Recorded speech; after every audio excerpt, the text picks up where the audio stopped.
la bestialidad imperialista. Bestialidad que no tiene una frontera determinada ni pertenece a un país determinado. What kind of democracy is that? What kind of freedom is that?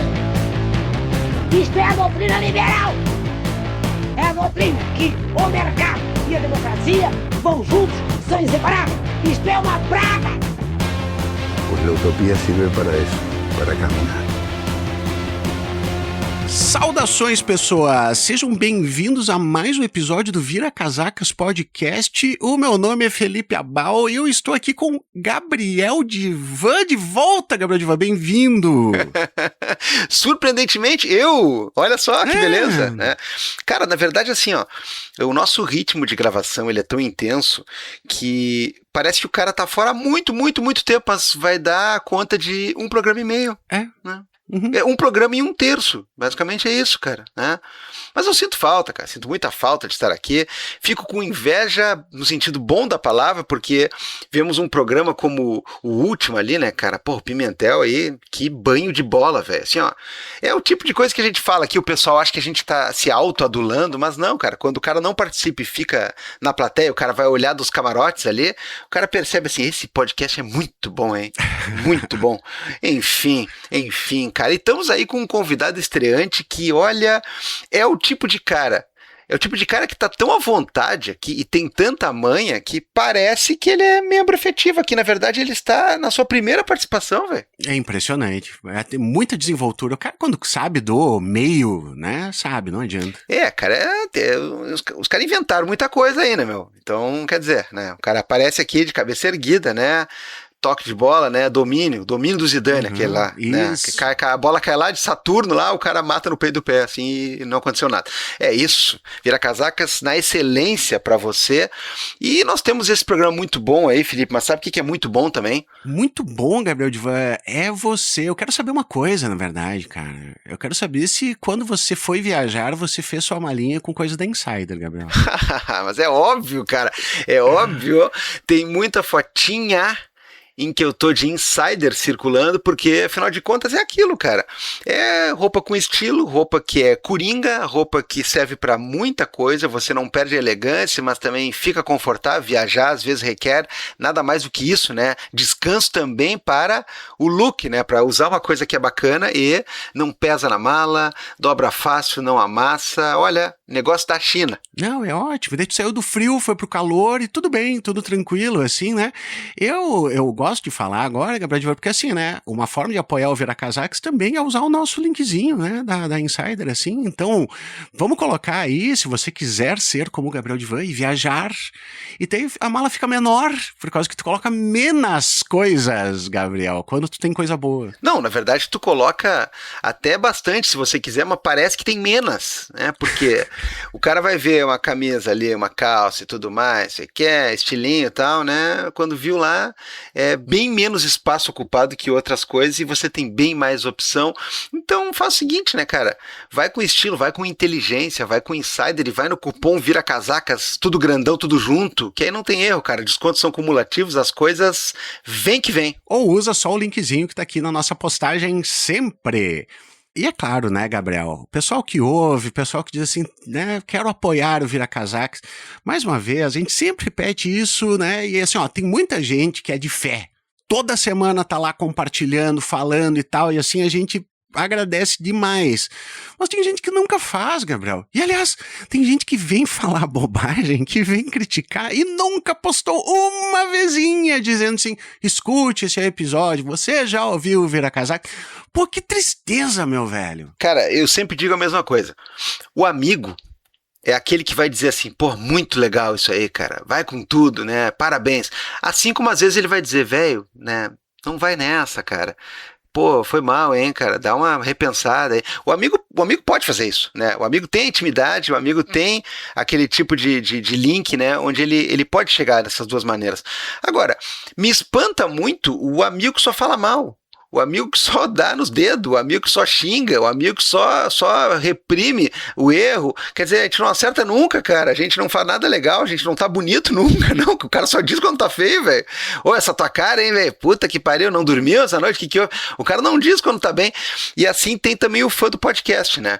Eu acho impressionante o cara dizer assim, ó, sou ouvinte e quero reclamar aqui. Não, tudo bem, cara. Você pode reclamar à vontade. A gente tá aí pra fazer esse diálogo com você. Os nossos canais aí nas redes são abertos, inclusive, pro pessoal pedir coisa, pedir salve, mandar dica, mandar recado e tudo mais. Agora, o cara que lança a cartada do sou ouvinte e tal, só pra falar mal, a minha pergunta pra você é o seguinte, por que você é ouvinte dessa bosta, então, se você só xinga, cara? Não, tem uns caras que eu vou te contar, meu.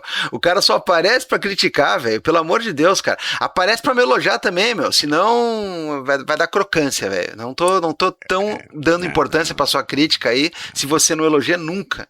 E volta a pergunta, né? Se você só malha, por que você tá ouvindo, cara? Até porque deve ser um horror esse programa, né, velho? Pois é.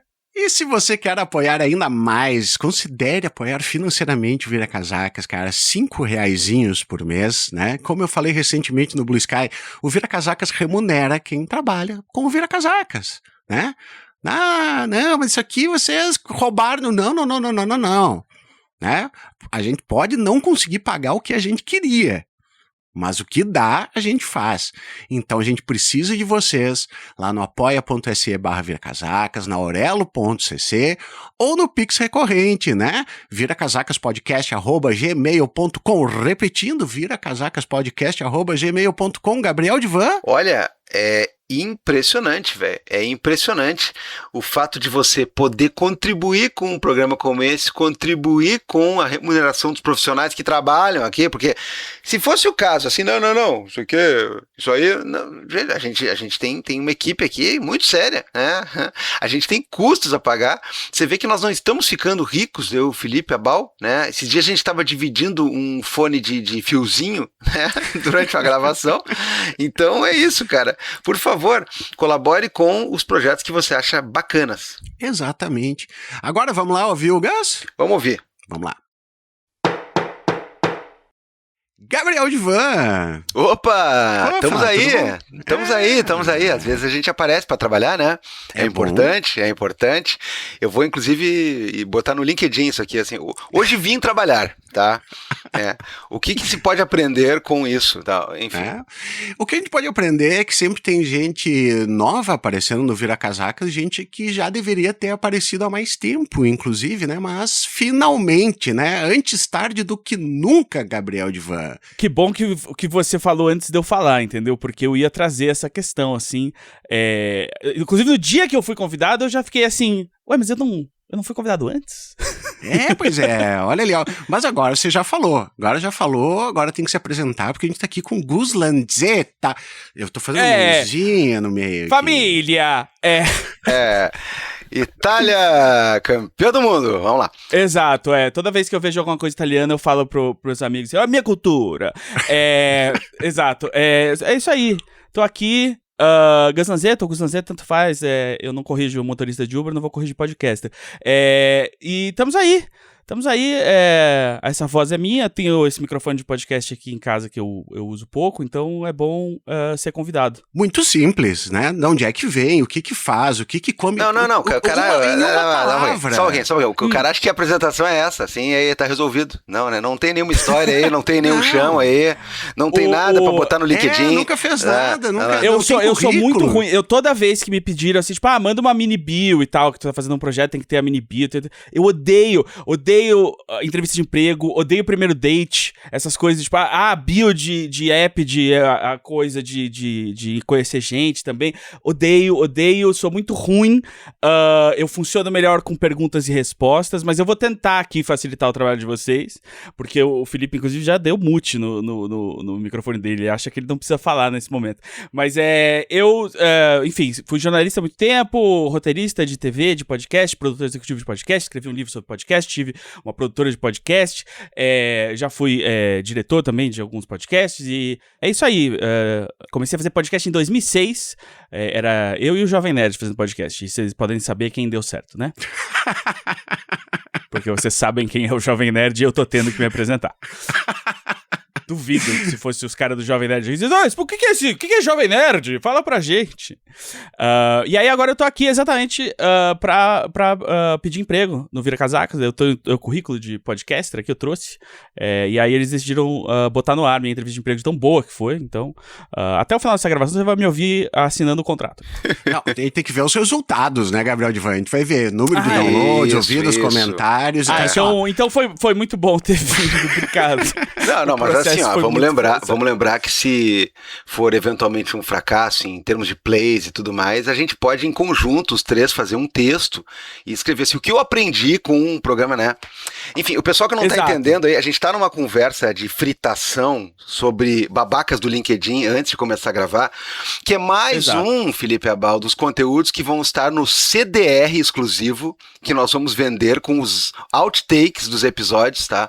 Vai ser um CD gravado no Nero, e aí nós vamos colocar lá em MP3 vários dos outtakes, né, e piadas internas e coisas que não entraram no ar, e inclusive para quem pagar a módica quantia de R$ 35,90 vai ter um segundo CDR, inclusive só com as questões proibidonas lá e as coisas que o nosso jurídico não deixou publicar.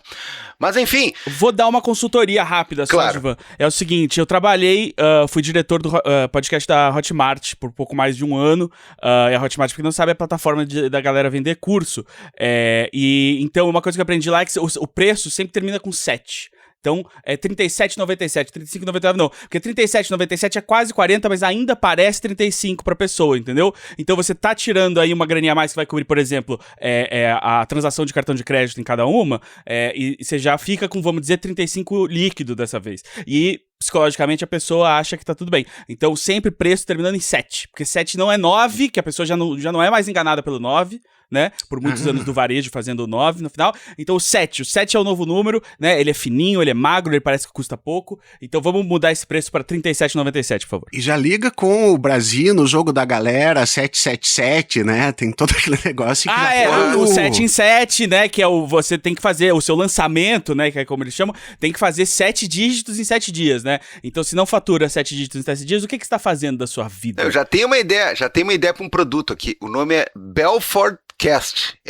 Gus Lanzetta tenta vender uma caneta pra você. É mais ou menos isso, cara. Assim, Aqui, ó. Essa caneta maravilhosa, caneta Bic. Todo mundo tem, todo mundo gosta. Mas essa outra caneta aqui é a caneta da Hotmart. Olha aí, ó. E essa caneta aqui é melhor? Eu não sei, faz muito tempo que eu não uso nenhuma das duas. Mas elas estão aqui. Quando eu preciso de uma caneta, tem uma Bic e essa caneta do Fire Festival. Tá louco, rapaz. Tá louco. Pois é, se você tá ouvindo o Vira Casacas agora, é porque você gosta de podcasts. Se você gosta de podcasts, esse homem que está conosco aqui, ele tem alguma influência nessa questão, porque pode ser algo maldito que eu vou falar, né? Atenção, pode ser algo... Não interpreto como xingamento, por favor, né? Esse homem aqui tem alguma culpa no cartório da popularização dessa mídia. Eu sou o primeiro a admitir que é uma faca de dois gumes. Mas eu vou dizer uma coisa, eu tô acostumado, porque olha só, eu comecei como jornalista fazendo podcast e escrevendo sobre videogames. Entendeu? Então, assim, primeira coisa, gamer não é gente. Então, assim, eu já tinha que passar por essa, tipo assim, eu escrevo sobre games, mas calma, né? Eu não sou um idiota completo, só um idiota normal. Aí, eu comecei a escrever roteiro de TV, roteiro de comédia, e nessa época fiz o salto pro stand-up. Então eu também tinha que fazer stand-up falando para as pessoas assim, eu faço stand-up, mas eu não sou tipo esses caras que eu não vou falar o nome aqui, porque hoje em dia eles são muito ricos. E aí, eu não. Então a gente de novo vê que o Jovem Nerd venceu no podcast, os babacas venceram no LinkedIn e no stand-up. E aí, quando eu voltei pro mundo do podcast, no eterno ano do podcast, em 2018, eu tinha que explicar pras pessoas, assim, tipo, não é só conversa de bar, né? Podcast é uma mídia que abriga diversos gêneros, do mesmo jeito que programa de TV não é um gênero, né? O Teste de Fidelidade e os Sopranos são programas de TV e há mais similaridades do que você imagina, né? Tony Soprano hoje no Teste de Fidelidade. Será que Carmela trai ou não trai? Cara, mas essa constatação é muito boa. É uma frase lapidar. Vai ter várias aqui hoje. Mas, cara, o podcast é uma mídia. Quer dizer, esse negócio do cara fala assim, ó, porque podcast Sim, parece que é um guarda-chuva que abriga um monte de coisa igual, e inclusive o podcast, ele acabou sendo absorvido pelo conceito do próprio videocast, da mesa, do bar e não sei o que. Então o cara fala às vezes assim, ó, pô, e o teu podcast lá, como é que tá? Eu falo, legal, essa semana nós conversamos com o Gus Lanzetta. Aí ele fala, que legal, vou assistir. Tipo assim, cara, vai assistir aonde, cara? Tu tá aqui na minha casa, tu tem uma câmera, tu é aqueles caras que moram no sótão aqui, eu não tô entendendo, cara. Eu acho melhor de tudo, porque isso começou quando eu tinha uma produtora de podcast, mas só que ainda não era tão forte. Então, assim, mesmo quando a gente fazia podcast por encomenda, assim, pra cliente e tal, ou institucional, essas coisas, eles não necessariamente queriam em vídeo ainda. Quando eu saí em 2021, 2022, talvez. E aí tava começando mais essa coisa de, tipo assim, vai ter que, tipo, tem que ter um estúdio de videocast, não pode ser só podcast e tal. Mas a coisa que mais me irritava na época é uma coisa que eu não sei o quão comum é ainda, mas é que as pessoas botam pra tocar o vídeo e não olham pra ele, assim. E aí, o meu último trabalho com podcast especificamente foi dirigindo o podcast da Hotmart, que era um videocast super bem produzido, com 3 câmeras, com 2 estúdios, um em São Paulo e em BH, assim, uma baita infraestrutura, assim, equipamentos, assim, que a gente tava sempre atualizando, e enfim, um baita investimento. E aí, eu ficava pensando assim, mas quantas pessoas realmente estão aqui só olhando pra cara das pessoas conversando na mesa, assim? Porque o YouTube não te dá essa informação, né? A gente sabia que, por exemplo, beleza, a plataforma onde é mais consumido é no YouTube, 50% mais ou menos no desktop, 50% mais ou menos no mobile. Mas eu não sei quantas pessoas dessas, no desktop principalmente, estão só virando a página ali e deixando a aba aberta e fazendo outra coisa. E no mobile eu não sei quantas pessoas, por exemplo, têm premium e podem fazer isso, ou como eu, tem um app que deixa você fazer isso sem pagar o premium, porque eu não preciso dar dinheiro pro Google pra só mudar de aba. Vocês estão falando de podcast, mas aqui, a gente veio aqui pra falar de uma outra coisa, na verdade. É muito bom tudo isso aí. Eu chuto, tá, que esse negócio do YouTube, eles já sabem que as pessoas não ficam olhando. Porque aquele de rodar o vídeo automático na sequência, ninguém tá olhando pra tela e vai assim, lá veio o próximo vídeo, deixa, né? Morri por dentro. Aquilo ali pra mim já é uma prova de que as pessoas só ouvem. Sim, e eles nunca vão falar quem tá olhando pra tela ou não, por um motivo simples, que é, quem paga o AdSense não quer que você não esteja vendo o anúncio. Então, se eu te contar aqui, beleza, foi exibido pra 5.000 pessoas, mas 2.000 estavam olhando o Blue Sky ou o Twitter e ouvindo, aí os caras vão querer pagar menos. Então, é claro que a única fonte de informação sobre a própria plataforma vai mentir. A gente já viu isso com o Google, a gente já viu isso com a Meta, a gente vai ver isso de novo com essas mesmas empresas e outras, como o OpenAI, como X.com, não sei. Não tenho provas, mas tenho desconfiança, que é saudável. Agora, vamos pro tema que eu quero ouvir o Gus mais, tá? Que é o seguinte. Gus mais é o meu plano que você pode assinar hoje pra você poder mudar de aba enquanto eu tô falando. Então. Que, ironicamente, é menos Gus, né? Envolve inclusive isso aí, né? Gus, como é que tu gosta mais, assim, sabe? Você é geek, nerdola, nerd? Acho todas apropriadíssimas. Eu remeto muito a um texto do Patton Oswalt, que ele escreveu lá por 2010, falando sobre como a palavra nerd foi cooptada, porque hoje ela significa, né, um segmento de consumo, basicamente. Deve ser, se você gosta de filme de super-herói e de celular, você é nerd. Mas ela se referia mais, na origem, à maneira com que você se engajava com as coisas que você gostava. Então, tipo, eu sou muito nerd de Guerra nas Estrelas, porque eu compro todos os livros e eu leio os gibis e eu jogo os jogos e eu sou muito nerd de cinema, porque eu conheço os diretores e eu frequento as melhores locadoras e eu consigo ver umas paradas que ninguém vê, ou enfim, né, nerd de música, etc.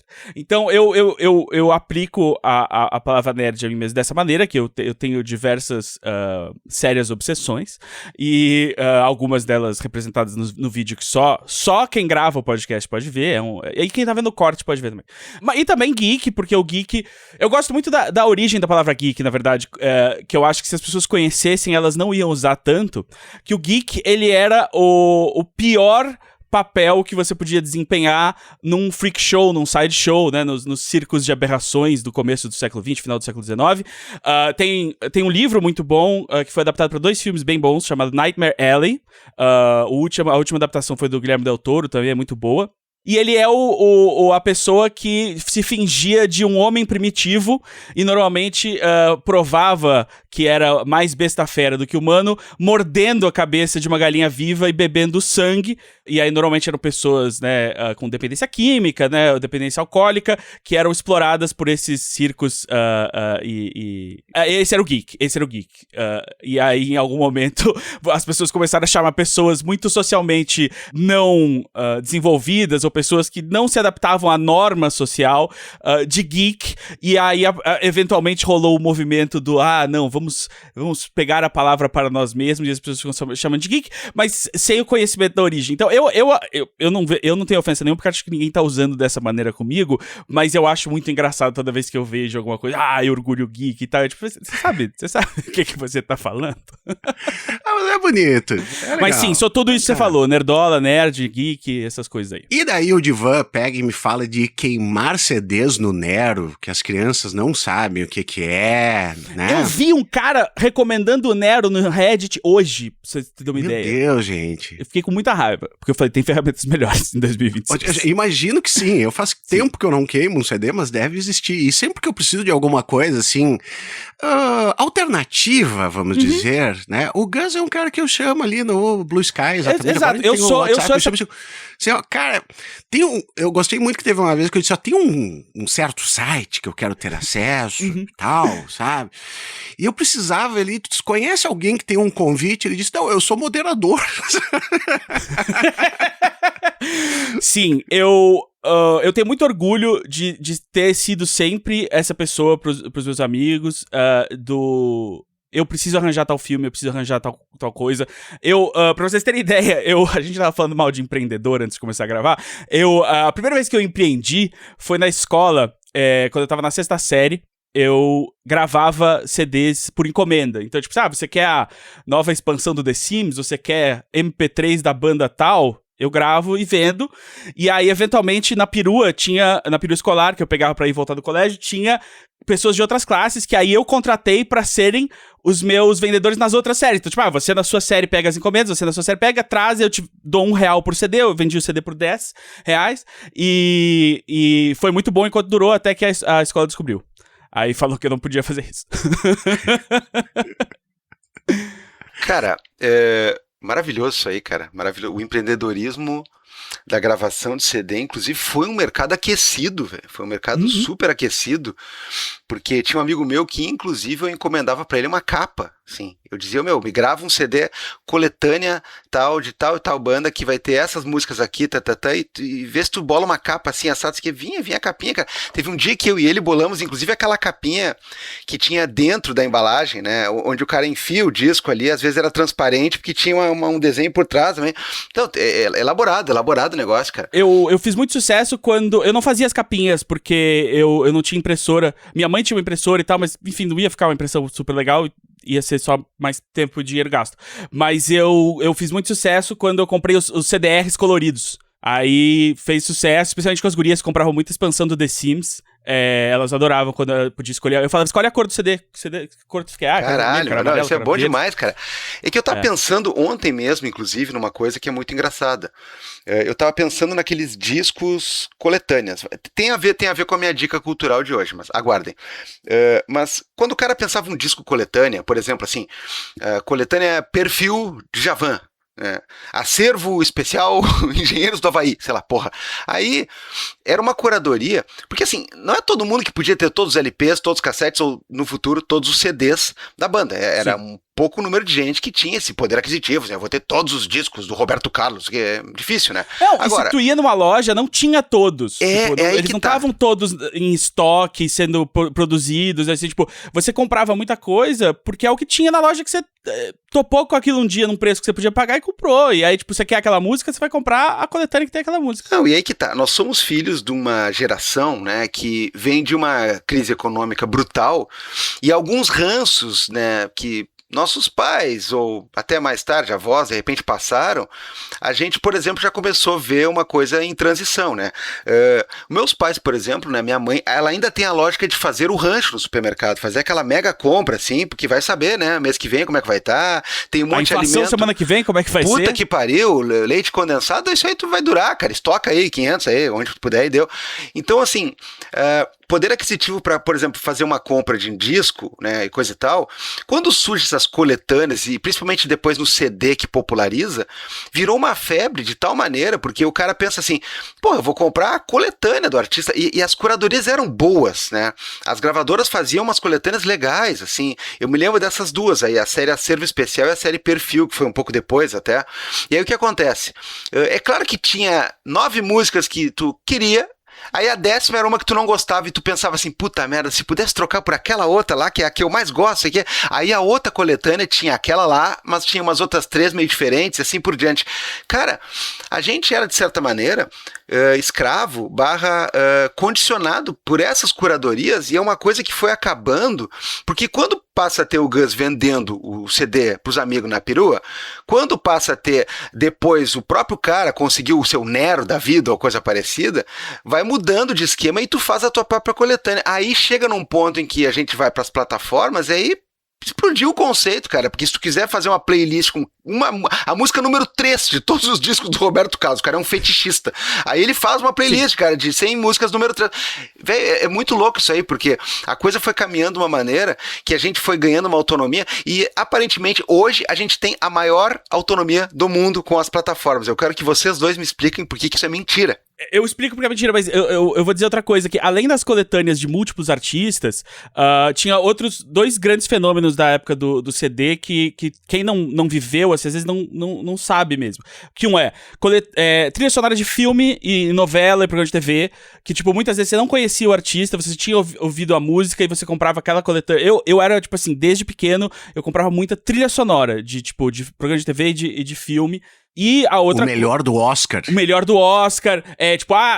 Eu lembro, desculpem, porque não tô desculpando nada que a pessoa fez, mas a coletânea de trilhas sonoras de filmes do Woody Allen, entendeu? Porque todas têm algo em comum e tal, enfim. Era uma coletânea grande. Não, mas e a outra era artistas antigos. Então, por exemplo, assim, eu conheci Queen como todo mundo da minha geração, com as Greatest Hits of Queen, volume 1, 2 e 3. Então, assim, porque você tinha, às vezes, reedições de discos antigos em CD e tal, de caras muito grandes, mas na maioria das vezes as gravadoras pegavam e falavam, pô, esses caras foram populares nos anos 80, nos anos 70, eu vou botar as que mais venderam todas num CD. Então, era isso, você não tinha... E aí é isso, tipo, não tá sendo reeditado esse CD. Não tinha sebo em tudo que era lugar, assim, não é... Você comprar coisa usada, assim, não era tão popular, porque o normal era você comprar CD no shopping. Então, você tava à mercê do que as gravadoras estão editando no presente momento. Então, se você quer ouvir Queen, você vai ouvir a coletânea do Queen que a gente botou aqui. Então, você não ia conhecer os B-sides e coisas menos populares até você ter o Napster em casa. E aí que tá o ponto, né, Gus? Agora sim, né? A gente sempre corre aquele risco de ser saudosista dessa época, etc e tal. Até porque assim, né? Hoje também, até com toda essa liberdade que tem de só fazer uma playlist com o número 3, né? A gente perde de conhecer muita coisa. Porque às vezes também tu comprava o disco do Queen por causa que tu queria Bohemian Rhapsody e tu acaba ouvindo a faixa 6, porque afinal de contas, tu pagou um monte de dinheiro, porque lá tu vai ouvir tudo. Tu vai botar... Não, e porque pra ouvir outra coisa, você tem que tirar o CD, aí botar ele na caixa, aí pegar o outro e não sei o quê. Então, tipo, ouve aquele CD bastante, daqui a pouco você troca. Tu acaba conhecendo mais coisa. Don't Stop Me Now virou um fenômeno merecido com 25 anos de atraso. As pessoas queriam ouvir Radio Gaga, We Will Rock You e Bohemian Rhapsody, isso aqui. Cara, tem Don't Stop Me Now ali, dando sopa pra você, sim, cara, né? Uma das músicas mais gays já feitas. Isso é um elogio supremo. Mais gay. Talvez mais gay. Eu gosto muito daquele videozinho do cara dizendo, eu estava tocando Don't Stop Me Now e alguém me para, né? Que dele começa, Don't Stop, e alguém para. Porra, quebrou o clima, total. Gus, a gente tem 2 ilusões aqui no negócio, tá? É aqui que eu quero lançar. Já de cara, né?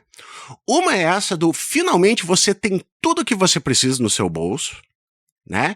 E a coisa que mais me pega ainda, e aqui tem a grande pergunta o capitalismo tá estragando, né? O capitalismo de plataforma tá estragando todas essas coisas, porque isso a gente pode replicar para filme, a gente pode replicar para livro, a gente pode replicar para todas essas coisas que acabaram virando plataformizadas, que, de novo, você tem acesso a 10 mil, né? Agora, no seu bolso, você tem 10 mil livros. E, na verdade, você não tem nenhuma música, você não tem nenhum livro. Agora, há pouco tempo, saiu aquela notícia da PlayStation, vamos facilitar as coisas, né? Não sai mais mídia física.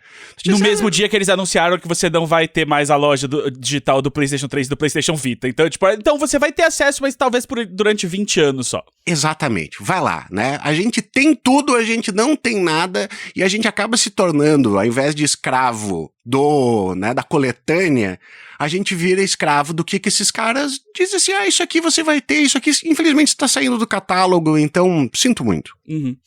Eu acho que assim, começando por música, né, que era o assunto que a gente tava, eu acho que tem como ilustrar bem fácil, eu acho que a minha perspectiva, eu acho que é muito parecida com a de vocês, que é o seguinte: em nenhum momento a crítica nossa às plataformas de streaming e a relação que ela cria com a música é que é muito ruim você ter acesso a quase bilhões de músicas, né, no seu celular, e que você pode a qualquer momento apertar play e ouvir a música que você quer, ou a música que alguém quer te mostrar, ou uma música que você quer conhecer.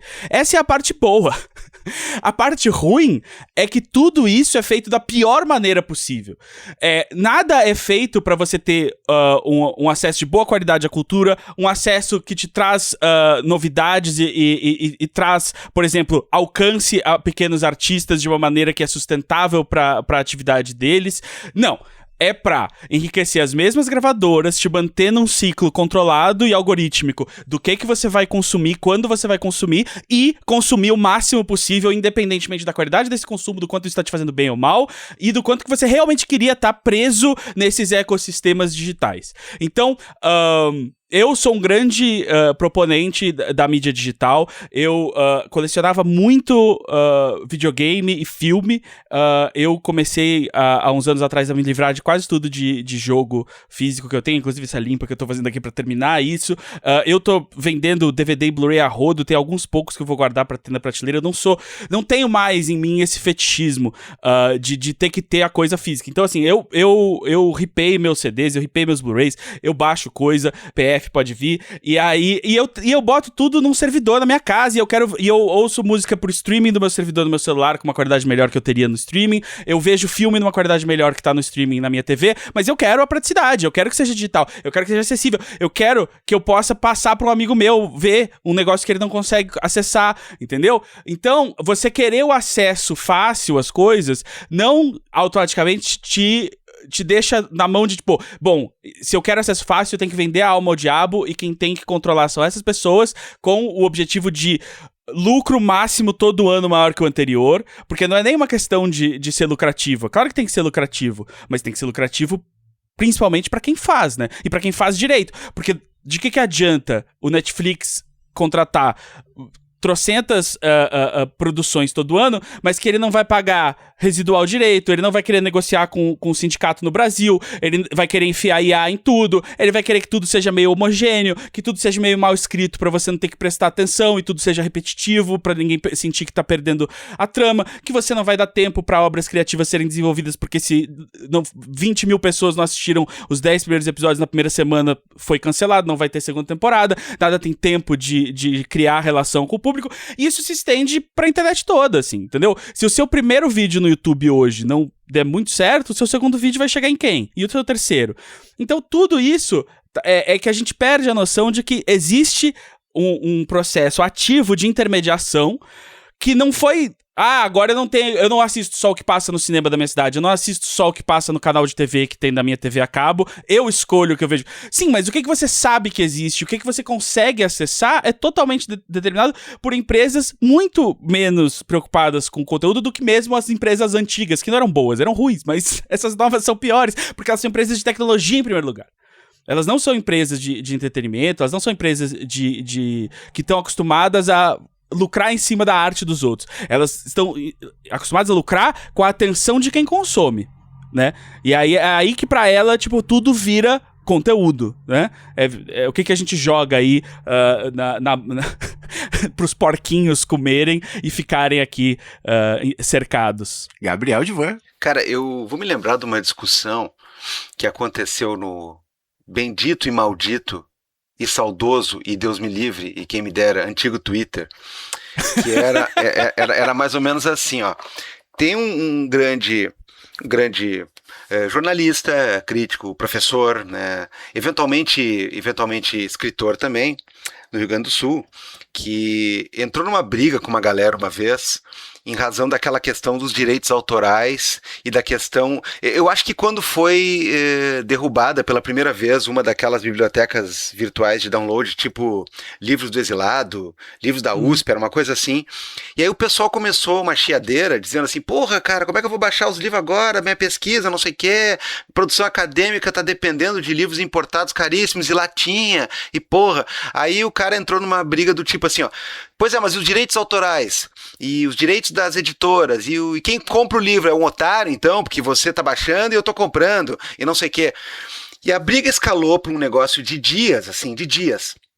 E aí eu me lembro que, apesar de eu estar do lado, né, da galera que queria ver o site de pé de novo, e estar do lado da galera que sempre baixou conteúdo e sempre disponibilizou muito conteúdo, e apesar de também eu achar que um autor muito rico, tanto é que naquela época apareceu o próprio Paulo Coelho dizendo assim, não, cara, tem vários lugares que pirateiam minhas obras e tá tudo bem, meu, foda-se, tá. Cara... Se um cara tipo um Paulo Coelho, que ganha 5 trilhões de reais por minuto com esse tipo de coisa, ele tá preocupado que tem os livros dele que estão sendo baixados e que não tá afetando em nada a sua venda, esse cara seria um completo bundão, né? E aí eu tentei explicar para meus amigos o seguinte, cara, uma coisa é você dizer que o autor é mesquinho e é bundão e tá com medinho, né, de ser explorado numa nova tecnologia assim assado, como se ele fosse morrer de fome amanhã. Outra coisa é você defender que as coisas estão muito caras e você vai baixar mesmo e azar. Outra coisa é você querer que se consiga chegar a mais coisas e tudo mais. Agora, eu achava o seguinte, ó, não vale a pena entrar numa discussão jurídica sobre direito e tudo mais, porque é bem simples, cara. O direito autoral existe, está regulamentado, alguém pagou para produzir aquela obra e está vendendo aquela obra porque é detentora dos direitos dela, de certa forma que alguém precisa receber e você está pleiteando uma espécie de direito civil de pegar ela sem pagar nada. Então eu tentei explicar para a galera, não vai para a discussão do direito, a discussão puramente jurídica, como se tu pudesse dar uma volta moral ou ética na questão da lei, porque nessa discussão o cara ganha. O cara tem direito, velho. Tem uma cadeia produtiva em torno de uma obra que chegou numa livraria e alguém pagou R$100. E aí você bate de graça e você acha que você tem razão nesse mundo, nesse recorte, nesse universo. Não tem razão. Agora, eu tô pensando uma coisa aqui, né? E eu acho que né, esse programa aqui é o lugar certo pra gente discutir isso, que é o seguinte, essa discussão hoje em dia, ela acaba acertando de novo uma questão jurídica, mas dessa vez, talvez pro nosso lado. Porque, cara, nós não estamos mais falando em direito. Eu não tenho direito de baixar o livro do Paulo Coelho de graça se ele está à venda. Né? Eu posso baixar porque eu quero, eu posso chegar nele. Agora, a gente está trabalhando com esse tipo de coisa que o Gus está falando no sentido de, memória, no sentido, 2, desaparecimento e escassez completa, no sentido de os caras fazerem uma curadoria que eles, inclusive, não é que decidem o que eu atinjo ou não, eles decidem o que existe ou não. Então eu acho que a gente já pode começar a falar em direitos, a gente já pode começar a falar em questão como essa, não como se eu tivesse direito de pegar de graça uma coisa, não tenho, mas no sentido de, velho, e a memória? E essa produção toda que a gente tem, vai pra onde? Vai pro ralo? Quer dizer, a Netflix escolhe o recorte de anos de filme que ela vai me exibir, tudo que foi feito antes, eu que me foda, e eu que vá buscar, sei lá, cara, eu nunca vou ser convidado pra ir lá no closet da Criterion Collection, tal, então, cara, tem coisa que eu tô vetado, então eu nunca mais vou ver, e não disponibilizo em lugar nenhum, e não passo em lugar nenhum, e nem pagando eu atinjo, e os caras querem me impedir de compartilhar isso aí, ou de ter compartilhado comigo esse negócio, cara. Eu acho que é uma coisa muito séria, né, a gente discutir esse nosso, aí sim eu encho a boca pra falar, esse nosso direito à memória, preservação de músicas, de filmes, de jogos, de livros, de coisas como essa. Eu acho que é isso, assim, 100% dos meus amigos que vêm me pedir um filme, ou um disco, ou alguma coisa, não é o disco da Madonna que acabou de sair, não é o filme que tá no cinema. Eu quero ver esse filme, eu preciso ver esse filme pro trabalho, e ele não existe. Tipo, ele não está em nenhuma plataforma digital, o DVD não está sendo editado. Se existiu um DVD, muitas vezes são filmes que nem... Porque é isso, a cada mudança de mídia, a gente foi perdendo. Então tem coisa que foi editada em VHS, mas não valia a pena fazer um transfer digital de novo, botar num DVD, morreu. Tem coisa que saiu em DVD, e DVD vendia muito, muita coisa valia a pena sair em DVD. Quando saiu o Blu-ray, menos gente comprava. Então, tem coisa que nunca virou Blu-ray. E tem coisa que nunca vai virar 4K. E tem coisa que não sai nem em nenhuma mídia física mais. Então tá só no 4K vagabundo do streaming, que não é bom e é comprimido pra caralho. E aí, a gente fala disso com coisas antigas, mas isso tá acontecendo num ritmo cada vez mais rápido, assim. Eu acompanho meio que por cima essas comunidades de Lost Media que tem, né? Pessoal... E o que tem de gente nova... procurando os vídeos que elas cresceram vendo no YouTube, e jogos em flash da nossa época que não existem mais. Enfim, cultura, coisa que blogs que você lia, que não estão em lugar nenhum. E aí você vê assim que, putz, isso é muito pior, porque a gente, quando você faz alguns esforços de preservação, muitas vezes você tá falando de digitalização também, porque você pensa, pô, isso aqui não vai durar pra sempre, eu preciso digitalizar. Mas não tem nada mais efêmero do que o digital, porque, por exemplo, algo que eu salvo num HD, ou em 2 HDs, ou num HD e numa fita magnética, eu tenho que copiar daqui a pouco, porque o papel vai durar muito mais do que qualquer scan desse papel, se a gente não estiver preservando, porque são todos, né... mídias efêmeras que vão eventualmente desmagnetizar, vão, enfim, passar por uma degradação física. Então, a gente tem que entender como, tipo, precisa existir esse esforço, e teoricamente, parte desse dinheiro que a gente pagava por produtos digitais era porque, se eu tô pagando Netflix, é pra ajudar a cobrir os custos de infraestrutura que faz a Netflix poder hospedar esse monte de filme, série, disponibilizar, e a banda, né, que as pessoas usam pra assistir, mas só que aí a gente vê que a realidade não é essa. A realidade é exatamente o oposto. É só o que for mais acessado vai ficar aqui. Aquilo que desinteressa a gente não vai manter no ar, porque a gente também não quer custos com isso. A gente vê a Warner fazendo isso com filme que ela não quer botar no cinema, filme que ela quer tirar da HBO Max e tudo mais. Então, você vê, tipo, então, em primeiro lugar, para preservação da nossa memória, do acesso à cultura, esse modelo não serve, né? E aí, em segundo lugar, eu preciso vender esse livro, essa música, esse filme, porque é o único jeito do artista receber um dinheiro é tendo esse intermediário que vende pra você.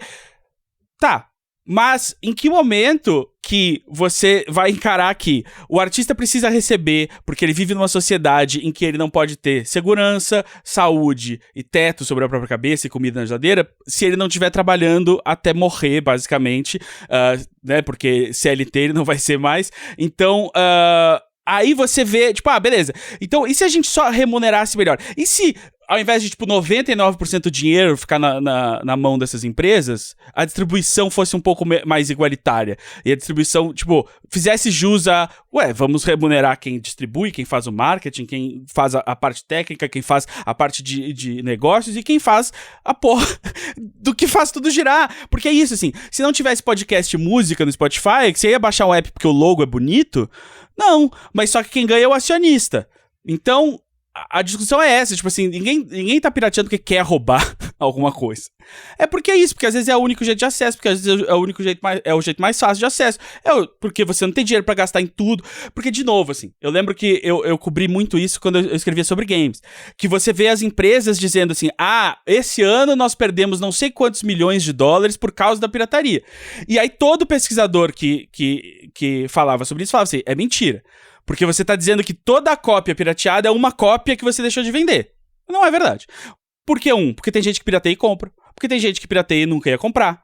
Porque tem gente que compra e empresta. Porque tem gente que compra e vende usado. Então, assim, não é um pra um. E, de novo, assim, todo mundo que tem um microfone pra poder reclamar, tal qual o Paulo Coelho, que não reclamou, normalmente é alguém que, apesar da situação atual e do nível atual de pirataria, qualquer que seja, e da falta de acesso, não tá passando fome, né? Tá dando entrevista. Então, essa é outra coisa, assim. Aí você vê lá, por exemplo, a Sony anuncia, vai ser só digital. Aí você olha assim, tem o quê? 100 países ou mais onde a PlayStation Store não chega. Porque não vale a pena pra eles se adequar às regulações locais, criar um mini escritório ali pra lidar com algumas coisas e tal, com vendas e questões jurídicas. Então é isso. Então você basicamente tá dizendo, pessoa, se você mora num desses países, você não merece ter acesso, e se piratear tá errado. Eu acho assim, não é por coincidência que países como a Rússia, como o Brasil, como a Austrália, que não tinham acesso a muito conteúdo, né, de cultural em geral, foram países que deslancharam na pirataria desde os anos 2000, assim. A gente aprendeu a piratear porque era o jeito de ter acesso. De novo, como a gente tava falando, você só tem acesso ao CD que vendia no shopping.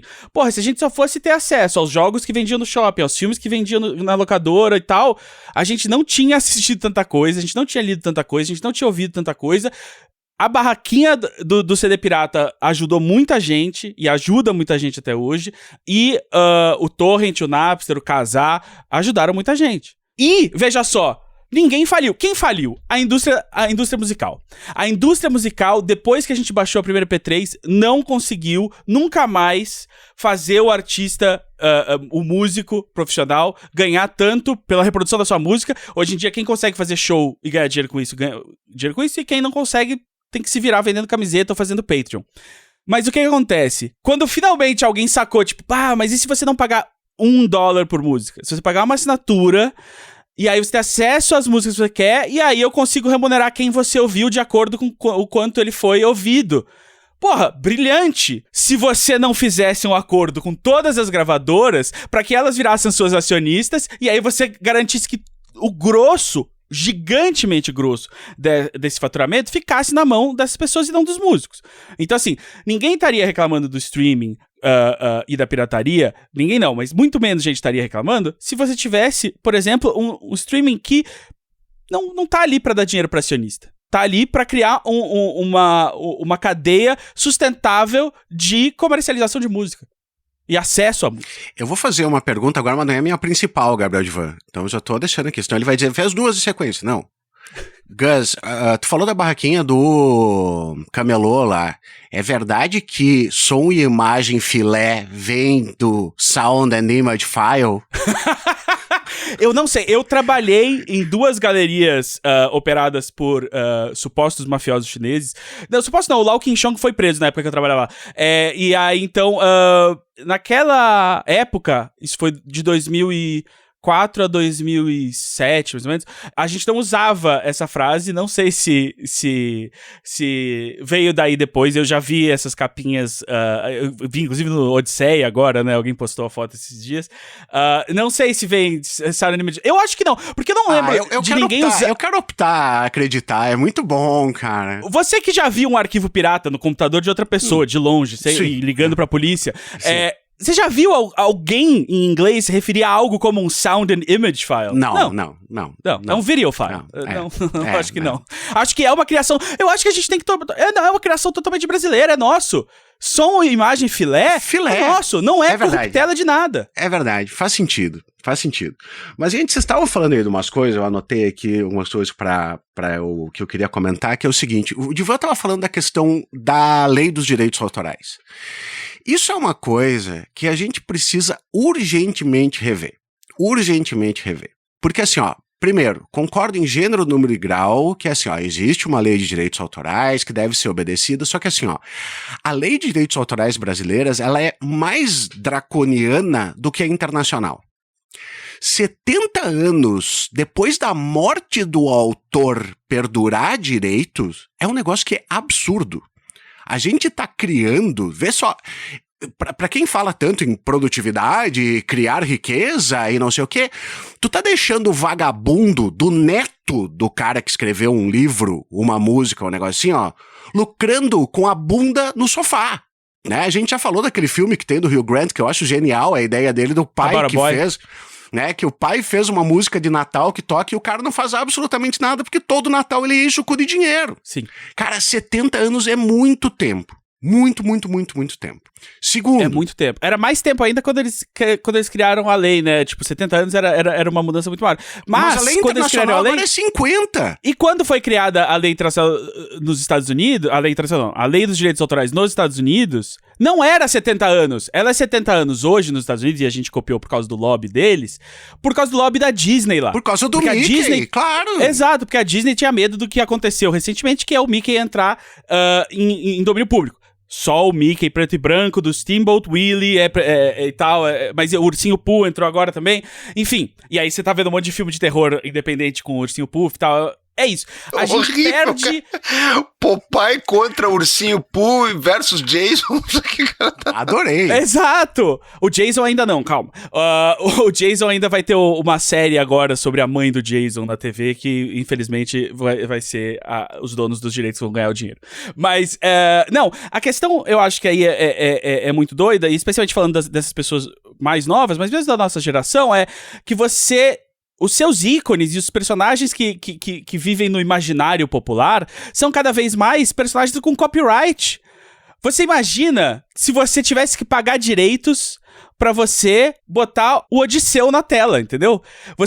A gente tá perdendo a noção. Não. O absurdo, Gus, tá no seguinte, ó. A tiazinha que faz torta de aniversário de criança, quando ela bota a Pequena Sereia lá, é uma violação de direitos autorais. Exato. É isso, assim, todos os seus ícones culturais vão sendo perdidos, assim, tipo, a gente tem acesso aos ícones culturais que estavam e se mantêm presentes no imaginário popular até o começo do século XX. Se foi criado depois disso, ele não é cultura, ele é propriedade intelectual. Entendeu? Então, assim, é o seguinte, o Batman foi criado em 1939, mas só pode falar o que o Batman faz ou não faz a Warner. Entendeu? Então, assim, é muito doido. E não é, e assim, não é a família do Bob Kane que tá entre passar fome e deixar você usar o Batman no seu quadrinho independente que você vai vender num festival de zine, entendeu? Inclusive, a família de vários desses criadores foram, inclusive, extremamente exploradas e não remuneradas pelas empresas que só ficam fazendo hoarding, né, acumuladores de propriedade intelectual. Então, eu acho que a gente tem que rever, como qualquer discussão que passa por legislar uma situação mas já tem uma lei sobre isso e a lei diz tal coisa. Sim, mas está nos servindo como sociedade da melhor maneira ou podemos rever essa lei? Porque essa é a questão. A questão não é dizer, não, eu posso sim. A questão é, por que eu não posso? E como que dá pra gente rever a relação entre o capital e a produção cultural de uma maneira que mais pessoas tenham acesso à cultura, mais pessoas possam viver da sua arte e também a gente consiga ter acesso a essas coisas, né? Então, assim, tipo, existe um equilíbrio que pode ser atingido, a gente sabe disso, e a gente precisa tentar chegar nele testando diversas maneiras. Mas a gente pensar que, assim, tipo, só tem 2 jeitos de você ver filme. É com a Disney sendo dona de todo mundo, ou ninguém pode fazer filme. É perfeito. E a segunda coisa que eu queria adicionar nisso aí é o do seguinte, né, Idvor, que é o seguinte, cara. O digital. Beleza, eu não tenho mais a mídia física, agora eu gosto da mídia digital. Acho perfeito, né? Tu consegue ter em um HD de 20 tera ali. Tem aquela comunidade do Reddit que eu acho que é Data Hoarders. Fui bem durante muito tempo. Porra, a galera eu tive que sair só porque eles postam muita promoção de HD e eu não tava com dinheiro pra comprar HD e passar à vontade. É uma loucura, assim, o que os caras têm. Mas assim, tu poder baixar a própria coisa é um negócio que é bacana. Hoje em dia tu não pode, né? A galera vai lá e compra, mas assim, compra vídeo no YouTube. Então baixa e me empresta. Quando tu diz, assim, daí eu empresto pra um amigo, eu passo pra alguém, isso é o mais básico que tem na propriedade. Eu emprestar, eu vender, né? Eu trocar. E tu não consegue fazer nada disso aí. O cara diz assim, comprei um jogo na Steam. Eu digo, que bacana, me empresta. Não dá. Então tu não comprou porra nenhuma. Exato. E o Steam é das melhorzinhas, e até por isso que você não vê muito atrito online, porque tipo, você consegue compartilhar com a sua família a maioria dos jogos e tal. E tem um monte de coisa indie, eles colocam mesmo na frente, eu acho bacana ter assim. E você pode lançar um jogo sem DRM no Steam se você quiser. E tem vários que são jogos indie, normalmente. Mas, e aí entra, eu acho que assim, esse é um ponto muito importante, que é o DRM. O que é o DRM? É o Digital Rights Management, que são técnicas, né, são tecnologias que limitam o que você pode fazer com um arquivo digital. Um arquivo digital, naturalmente, sem nenhuma DRM, é um arquivo digital normal que você está acostumado a lidar no seu dia a dia, é um arquivo. Ele pode ser copiado exatamente igual, os seus zeros e uns para qualquer lugar, pode ser copiado, movido de um HD para outro, tranquilo. O DRM, ele é uma maneira de você checar se a pessoa que tá com esse arquivo, se aquele arquivo ali, você tem o direito de abrir aquele arquivo, de reproduzir aquele arquivo, de tocar aquele jogo, enfim. E aí, pro comércio digital chegar onde chegou, a gente passou por isso. Então, o comércio de música no começo tinha DRM, aí as pessoas não toleravam mais, porque você tinha serviços saindo do ar, como o Place for Sure, como lojas da Microsoft de música, que já saíram do ar, e a própria Apple teve que se adaptar. Então, a Apple primeiro vendia música com DRM, e as pessoas falavam, não, eu quero poder gravar no CD, quero passar pro meu amigo, quero poder... E eles conseguiram convencer as gravadoras a, tipo, não, a gente precisa vender música sem DRM. Aí começaram a conseguir vender música sem DRM, mesmo assim, era complicado pra muita gente pagar $1 por música, porque a gente, né, tava acostumado a consumir coletânea, então, assim, ninguém consome uma música por vez e tudo mais, $10 por um álbum era complicado, especialmente digital, e porque muita gente nessa época não tinha como fazer backup, não tinha serviço de cloud barato pra fazer backup dos seus arquivos, então você perdia coisas e tal, então, vamos lá. Na mesma semana que a Sony anunciou que os jogos de PlayStation 6 e PlayStation 5 a partir de 2027 serão somente lançados digitalmente, ela também tirou do catálogo de filmes que ela vende, não de streaming, aquele filme que você paga para o video on demand, né, que você paga para ter acesso teoricamente ilimitado. Né? Enquanto você tiver aquela conta na loja da Sony, sua conta tem lá o direito de assistir aquele filme. Só que aí eles falaram, o nosso contrato com a Estúdio Canal, que é uma distribuidora de filmes, acabou. Então, se você comprou um desses 200 filmes aqui, você não pode mais baixar. Então, veja só, você comprou, mas não é seu. E eu não tenho que te devolver o dinheiro. E aí vem a frase que é muito famosa na internet hoje, que é, se comprar não é ser dono, piratear não é roubar. E aí, então, porque é isso, assim, de novo, o futuro digital não é o problema. Você não tem que ficar usando toneladas de plástico para eu poder ver um filme. É ótimo. Mas eu tenho que poder ver o filme, né? No mundo do videogame, a gente tem o GOG, né? A loja do GOG, que é o Good Old Games, que virou só GOG, que o negócio deles, desde que eles começaram, foi, a gente preserva jogos antigos e a gente vende o arquivo sem DRM. Você baixa um jogo do GOG, ele é um zip lá, que você copia quando você quiser, você passa pro seu amigo jogar, você guarda num pendrive se você quiser. Então, se o GOG um dia sair do ar, seu jogo vai rodar. Se um dia o Steam sair do ar, não é bem assim. Mas as pessoas têm mais confiança neles, porque... E eu acredito que muita gente nem pensa nisso, mas eles não são uma empresa de capital aberto. A Valve não é uma empresa de capital aberto, até hoje. Ela é uma empresa, tecnicamente, que a gente chama de independente, né? Ela não tem acionistas, ela tem os sócios dela, né? O Gabe Newell e os outros sócios lá. Tem muitos funcionários com participação na empresa, mas é isso, é uma empresa privada, não é uma sociedade anônima. Né? Então, as pessoas veem como, tipo, beleza, eles querem lucrar, mas às vezes eles são bonzinhos. Eu acho que é um pouco de confiança demais, mas, enfim, dá tempo de reverter. É isso, assim, porque tudo que você precisa fazer para tirar o DRM do arquivo é o servidor que dá que emite o certificado ali, checa o certificado, ele te dá outra cópia daquele arquivo. Eu vou encerrar o meu serviço aqui de filmes digitais. Então, você tem até dia tal pra rebaixar aqui o arquivo que você pode ficar pra sempre com ele. Pronto, é só isso que você precisa fazer. É o arquivo original que você tinha antes de botar a DRM, você deixa eu baixar ele. Mas não, as pessoas não querem que você tenha... As pessoas, né? Os grandes acionistas de empresas de tecnologia não querem que isso seja, porque ele vai ter que pagar mais pro estúdio, ele vai ter que cobrar mais de você pra manter a margem de lucro dele, e é isso que ele não quer ter que fazer. Então, é isso. Começou a vender pouco... Foda-se, fecha a loja. Isso já aconteceu, assim, nos últimos 20 anos, inúmeras vezes. Assim, a quantidade de serviços de filme do Ultraviolet, loja da Microsoft de filme, um monte de coisa que fecha, bicho, porque não vendeu o suficiente, não é o foco daquela empresa, e aí você não é dono de nada. Então, por isso que... E aí entra a questão da pirataria. Tudo que você pirateou, você é dono, porque não tem DRM. Porque é feito pra ser copiado. Então... É melhor, quando o produto pirata é melhor que o original, e quando ele dá acesso a mais pessoas, e ele mostra, de novo também, que o custo de fazer esse acesso acontecer é muito menor do que eles queriam que você acreditasse, ela se torna um problema ainda maior. Porque antes, quando era tipo, tem o CD pirata ali e o CD pirata na loja, você pode argumentar que, o CD pirata ele só é mais barato e mais acessível porque você não está pagando os direitos autorais, você não está pagando as pessoas envolvidas na criação e na disseminação daquele produto. E é verdade. Mas a partir do momento que você não tá pagando o camelô e você não tá pagando o lojista no shopping, você tá só, tipo, você pode baixar desse servidor ou baixar daquele servidor. Ué, esse servidor pirata aqui, ele deixa eu baixar um arquivo que vai ficar pra mim pra sempre. Ué, e agora? E aí você entra em cenários realmente como o do Netflix e desses streamers que e as pessoas que fizeram isso nem estão recebendo a mais, porque eles fizeram um contrato merda que não contempla, né, não tem reprise, não tem você não ganha percentual em cima do que entrar de anúncio, porque agora todas as plataformas têm anúncio de novo, porque quem diria é só a TV a cabo ser regulamentação, a discussão fica muito mais difícil. E digo isso como alguém que trabalha com audiovisual, assim. Eu não vejo nenhum colega meu chorando as pitangas quando você diz que baixou alguma coisa. Falando, eu vou morrer de fome porque você... Todo mundo sabe quem ele explora, todo mundo sabe por que tá ganhando menos, por que tem menos projeto na rua, por que tem menos trabalho pra todo mundo, e não é porque tem gente baixando torrent, nem usando o stream e tal. Perfeito, Gabriel Divan.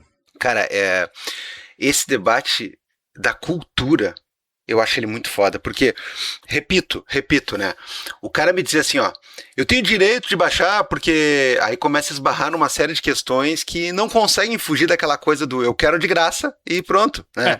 Só que quando chega nessa questão de você, e a gente já falou isso aqui pelo menos 2 vezes, 2 programas do Vira Casacas, eu e o Felipe enfatizamos muito isso e batemos muito nessa tecla, né, dessa falha em todos os sentidos, né, da versão atual que a gente tem de capitalismo nesse tipo de ilustração de consumo, que é o fato de que tu compra uma coisa, mas tu não tem ela. Eu comprei o quê? Uma possibilidade de um filme, né? E aí, claro, começa a fazer aquele tipo de reunião macabra, né? Onde a gente sai da antiga TV a cabo para ir para um streaming, onde dentro do streaming você paga outros acessos e dentro desses acessos você paga outros e daqui a pouco é o seguinte, cara, não era mais fácil ter uma TV a cabo que te botava todos os canais ali, você pagava uma mensalidade? Não, você tem que pagar 15 mensalidades diferentes e dentro desse você não tem acesso a certas coisas, tem que pagar mais e tudo mais. E, cara, chega um ponto que agora faz mais do que nunca sentido em dizer justamente isso aí, cara, né? Copiar não é roubo, né? O cara fazer um empréstimo, essa questão de a propriedade não poder mais ser materializada, ela faz com que a gente tenha que ter algum exemplo que me ateste a propriedade de outro jeito. Então, se eu puder copiar e emprestar pro Felipe, se eu puder botar num drive e mandar pro Felipe, eu estou exercendo a minha propriedade de um jeito que a compra já não me permite exercer, porque eu não comprei nada. Eu comprei por, não sei, 382 dias um acesso de um filme numa aba no YouTube. Que é isso, cara? Que é isso? E outra, eu vou insistir nisso. A gente chega numa discussão sobre direito nosso, olha que loucura, direito à pirataria, dado o fato de que não é simplesmente um produto, não é que nem eu quero jantar num restaurante de graça, eu quero entrar num parquinho de diversões e brincar no brinquedo sem pegar fila de graça. Isso aqui. Não, cara, isso é cultura. É cultura, porque aqui, tem outro papo que eu acho que é muito legal mandar, que é aquele que é assim, as pessoas, elas gostam de falar hoje dos videogames, por exemplo, dizendo assim, é a indústria que mais lucra, é a indústria que tem os produtos de maior rentabilidade, é aquela indústria que envolve na sua produção, olha aí o GTA 6, né? É o que consome mais dinheiro e mais cabeças pensantes na sua concepção e tudo mais. Cara, o videogame já é uma coisa de realidade, já é uma questão da nossa história, da nossa cultura, já é uma coisa que tem impacto para muito além das pessoas que gostam e não gostam, né? Eu adoro aquele... Eu vou citar um troço meio maldito agora, mais um, mas tudo bem, né? Eu gosto muito daquela parte daquele filme conhecido popularmente como O Diabo Veste Prada, onde a menina, ela tá com um suéterzinho, né? Na época que ela era mal vestida. Eu acho ela linda mal vestida, né? Supostamente mal vestida. Aí ela de qualquer jeito, ele Hathaway, parabéns pra você, não, você parabéns, que ouve você é Vira Casaca sempre. Isso, você que tá me ouvindo aí, né, Hathaway? Mas olha só, ela tá com um suéterzinho, aí ela acha graça, né? Quando eles estão falando de um tom, de um azul, que parece imperceptível o tom. Aí a Meryl Streep vira pra ela e dá uma cagada de regra, assim. Ela diz assim, minha filha, se tu tá com esse suéter aí hoje, é porque nós, ano passado, decidimos que essa cor era viável a ponto de começar a ser reproduzida até chegar numa chinelona que nem tu que compra essa merda, tá? Isso começou aqui numa sala como essa, com eu dizendo qual era o azul que ia rolar ou qual não ia rolar e tudo mais. Então, olha só, o videogame já tem, por exemplo, né, o videogame ele tem uma expansão, né, da sua carga de influência em todos os sentidos, mesmo para quem não joga, ano passado eu fui comprar um presente para minha afilhada no shopping, e aí, claro, né, o cara não vai em loja de criança toda hora, né, eu não tenho filhos, né, tá, quando eu compro é para filho de uma amiga, é para minha afilhada, não sei o quê, e cara, eu me surpreendi, eu disse assim, porra, só tem Stitch e Sonic. O mundo é dominado por Stitch e Sonic. E eu fiquei pensando, mas esse Stitch, que é Lilo e Stitch, não é antigo isso aí não, Gabriel. Tem um filme novo agora. Ah, tá. Bom, obrigado. Tá, mas e o Sonic, cara? O Sonic, sei lá que porra, O Sonic, assim, ó. Ele é um jogo de 1001 plataformas, ele é um desenho animado, ele é um personagem simpático pra aparecer em caderninho, mochilinha, bonequinho de pelúcia, não sei o quê. Ele aparece em fanfic, ele aparece em Viral do Mal, ele tem creepypasta do Sonic. É um impacto, que assim, o cara pode nunca ter jogado o jogo do Sonic, cara. O cara nunca caiu no espinho e perdeu as moedas na vida. Mas o cara tá com o Sonic ao redor dele ali e tudo mais. Cara, o videogame, ele é, nesse momento, uma coisa que é indissociável do que a gente pode chamar de cultura.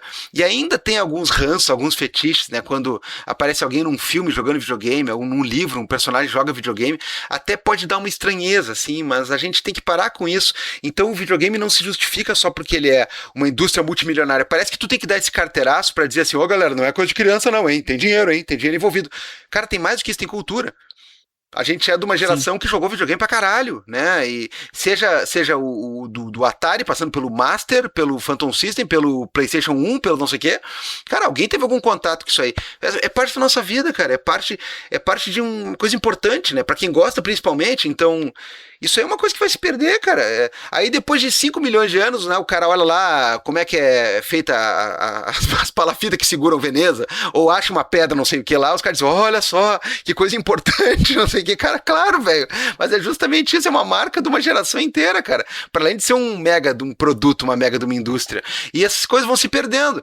Eu falo isso com muita tristeza, porque... Um abraço lá pros guris do Regras do Jogo, né? O Patrão e o FH, eles sabem disso, né? Eu digo com uma certa vergonha, eu sou um nintendista convicto, né? E é muito triste o que essa empresa faz, cara. Essa empresa é o legítimo Paulo Coelho que persegue, cara. Nem o Mago persegue, tá? Os caras perseguem. O estrago da Nintendo na cena de emulação e preservação de jogos provavelmente a pior empresa.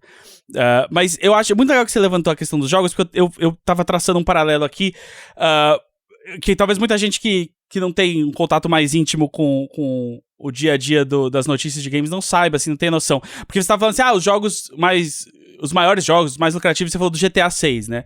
Mas há muito tempo que os jogos que a gente pensa como os maiores, como GTA, Call of Duty, o que mais que seja, não são os jogos mais lucrativos, né? Os jogos mais lucrativos do mundo ocidental são Fortnite e Roblox. Por quê?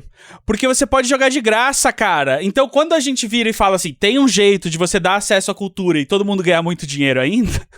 Não é porque a gente tá tirando isso só do rabo e porque isso tem que ser verdade e a gente tem que fazer acontecer. É porque a gente já tá vendo o próprio capitalismo predatório fazer acontecer, porque ele viu assim, tipo, as crianças não têm console em casa, as crianças só ficam no celular, as crianças que têm acesso a computador não têm um cartão de crédito, o que eu faço, pelo amor de Deus? Faz um jogo que ela possa jogar de graça, que o amigo dela possa jogar com ela de graça, e aí você começa a fazer microtransação em cima de microtransação. E aí isso é exploratório, e isso tem que ser regulado, e isso tá muito fora de controle, especialmente em ambientes como o do Roblox. Mas você vê que o jogo que aí o cara acha que tipo, esse é o jogo que segura, os meus $60 aqui seguram essa indústria, não é verdade, irmão. Até por isso que tá acontecendo o que tá acontecendo nessa indústria, que tem cada vez menos jogo AAA, jogo caro, porque eles não têm dinheiro pra desenvolver, porque não tem gente suficiente pra comprar. Porque exatamente, as pessoas da nossa idade, de mais de 30 e tudo mais, que ainda jogam esses jogos, tipo, e muitas delas não ligam pra Fortnite, pra PUBG, pra Roblox, pra tudo mais, não ligam pra isso, mas só ficam jogando umas coisas e são um público que não cresce, porque as novas gerações não têm acesso, até por questões econômicas. E esse modelo de monetizar jogos não surgiu agora. Ele surgiu há 20 anos na China. na Ásia em geral, que era onde surgiam os MMOs que eram grátis. E aí você... Porque, bicho... Ou no máximo você pagava uma assinatura muito pequena. Mas foram lá que os jogos free-to-play se criaram. E foram lá que os jogos mobile estouraram. Porque eram economias onde você tinha muito mais gente sem poder aquisitivo. E aí só porque ela não tem poder aquisitivo quer dizer que ela não quer jogar? Que ela não quer ver filme? Que ela não quer ouvir música? Não. Então você vê assim, existem múltiplas maneiras de fazer isso dar dinheiro. Você diminuiu o custo de levar a cultura para as pessoas absurdamente, a ponto em que o governo pode lançar o Tela Brasil, entendeu? Com tipo um dinheiro que sobrou numa gaveta ali, dá para fazer uma plataforma de streaming e dar acesso às pessoas à cultura. Então assim, eu acho que existe, mesmo pessoas bem intencionadas às vezes, falam sobre esse assunto com uma fatalidade de tipo, ou é pirataria ou é Spotify, ou é pirataria ou é Netflix. E é tipo, não, a gente pode construir um mundo melhor. Nada nos impede. As únicas pessoas que estão tentando impedir são algumas centenas de pessoas em boardrooms, assim, que se a gente coordenar rapidinho, a gente tranca a porta com eles lá dentro e vai fazer outra coisa. Muito bom. Gus, uma última pergunta aqui, na verdade, né? Uma coisa que tu já deve ter sido acusado disso aí, né? Porque quando a gente... Você foi acusado de outra coisa? É que às vezes a gente diz o seguinte, né? Ô, pessoal, cuidado, vocês estão pagando ali pra Netflix pra ter um serviço bosta, vocês estão pagando pro Spotify, filha da puta, né? E tarará. O Spotify, ó, eu vou ser... Não defende. Não, eu vou ter que atacar a mim mesmo, assim, porque eu sou um dos maiores odiadores do Spotify, mas eu produzi os primeiros podcasts originais do Spotify no Brasil e, enfim, tive uma parceria de negócio com o Spotify bem longa e tenho culpa, talvez, de ter contribuído para uma certa... Assim, contribui com certeza para a penetração do Spotify como ferramenta de ouvir podcast no Brasil, e talvez possa ter contribuído para eles terem uma imagem de não nefasta em algum momento. Então, eu há muito tempo me arrependi disso e queria deixar claro que o Spotify nunca pagou um podcaster na vida que botou o podcast lá. Ele pagava as produções originais. Passou a pagar cada vez menos quando ele percebeu que não precisava pagar para ser feito direito. Ele podia uberizar as produções originais. E aí, quando ele dominou aqui a maior parte do mercado, ele viu que ele não precisava fazer mais nada. Então, queria deixar claro que não ouça podcast no Spotify. Se você vai ouvir música no Spotify ou não, tem outras questões que o Abal vai entrar. Mas, não ouça podcast no Spotify. É ruim pro seu podcaster. Até porque de vez em quando eles vão botar um anúncio aí logo antes de você ouvir o episódio que ninguém recebe. Nadinha. Mas a acusação que eu tava falando, Gus, é do seguinte, né, cara? Porra, isso aí é um papo elitista pra caramba. Você tem que ter máquina para baixar, você tem que ter tempo. Eu quero só pegar e chegar e dar play. Então, vocês só ficam falando desse negócio de pegar e baixar e não sei o quê, por causa que é playboyzinho que tá sentado ali e tem como fazer. Pô, é isso aí mesmo. Acho que as pessoas têm que sair um pouco da própria bolha e ver quais são os hábitos de consumo musical fora da classe média paulista e carioca que elas conhecem, assim, porque eu não sei que pessoas são essas, em que Brasil que as pessoas vivem, de achar que todo mundo que ouve música nesse país tá pagando o Spotify, ou que tá ouvindo anúncio no Spotify, né, ou que não consegue ver. Vai numa gravadora. Eu trabalhei com gravadora, fiz podcast pra algumas gravadoras. Os caras me traziam uns apps que eu nunca ouvi falar, que eram uns apps todos gratuitos, que é tipo assim, você vai aqui pra Caruaru, você vai aqui pra não sei onde, esse é o app mais ouvido. E esse é o artista mais ouvido que você nunca ouviu falar. Que o Spotify nunca vai botar lá, porque a gravadora dele não tem dinheiro pra botar o cara na capa do Spotify, mas tem dinheiro pra botar ele na capa desse aqui, né? E aí, então, assim, tipo... Porra, bicho, você acha que se o Tecnobrega tivesse surgido agora, você ia saber? O Spotify ia se interessar em artistas de Belém do Pará? Posso falar? Então, assim, não é elitista mandar baixar música. Até porque quem baixa música no computador é gente que nem eu e o Abal, que aprendeu a fazer as coisas no computador, e aí na hora de pagar boleto a gente também fala, não, eu vou pagar no computador aqui, essas coisas no celular é complicado. Quem é mais novo que a gente nasceu e o computador que conhece é o celular que tem no bolso, faz tudo aqui. Baixa torrent no celular, tem o SoulSeek no celular, acessa 1000 Google Drives, links suspeitos que ela recebe no WhatsApp, baixa direto. Tranquilaço. Ninguém...